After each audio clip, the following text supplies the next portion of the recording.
মান্না ভাই আমার একবারে আমার খুব পছন্দের একজন আর্টিস্ট ছিল। ওনার সাথে নষ্ট জীবন, শ্রেষ্ঠ সন্তান, শত্রু শত্রু খেলা, এরকম অনেক ছবি আছে। মানে তার স্মৃতি তো ভোলার মতো না। সে অনেক আদর করতো এবং তার সাথে কাজ করে অনেক মজা পাইতাম। একটু শয়তানি করতো বেশি, কিন্তু খুব মজা পাইতাম।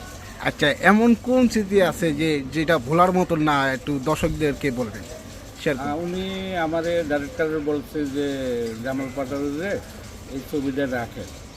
তখন ম্যানেজার আমাকে খুঁজতে আসে, খুঁজে পাই নাই, কিন্তু আমি এফডিসি আইসি। আইসা 2 নম্বর ফ্লোরে একটা স্টোর রুমে বসাছিলাম, অনেকক্ষণ খোঁজার পরে পাই নাই।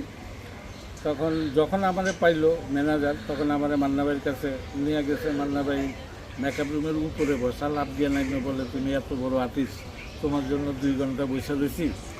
এরপরে আমি মাপটাপ চাইলাম, চাওয়ার পরে ডাইরেক্টরে বললো যে জয়নাল আবদিন ডাইরেক্টর, যে ওরে সাইন ইন্ডিয়া করার। এই ছবিটা আমি করছি, শত্রু শত্রু খেলা, এবং আমার খুব একটা ইম্পর্টেন্ট ক্যারেক্টার ছিল। মান্না ভাইয়ের বোনের সাথে আমি প্রেম করতে চাই, এক সময় মেয়েরা আমার অত্যাচারে মারা যায়।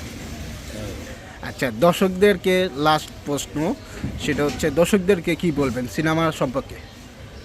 আমি দর্শকদের কাছে একটা অনুরোধ রাখবো যে আপনারা সিনেমা হলে আসেন, সিনেমা দেখেন, চলচ্চিত্রটাকে বাঁচান। আমার আর বলার কিছু নাই। আর যদি দর্শক হলমুখী হয় তাহলে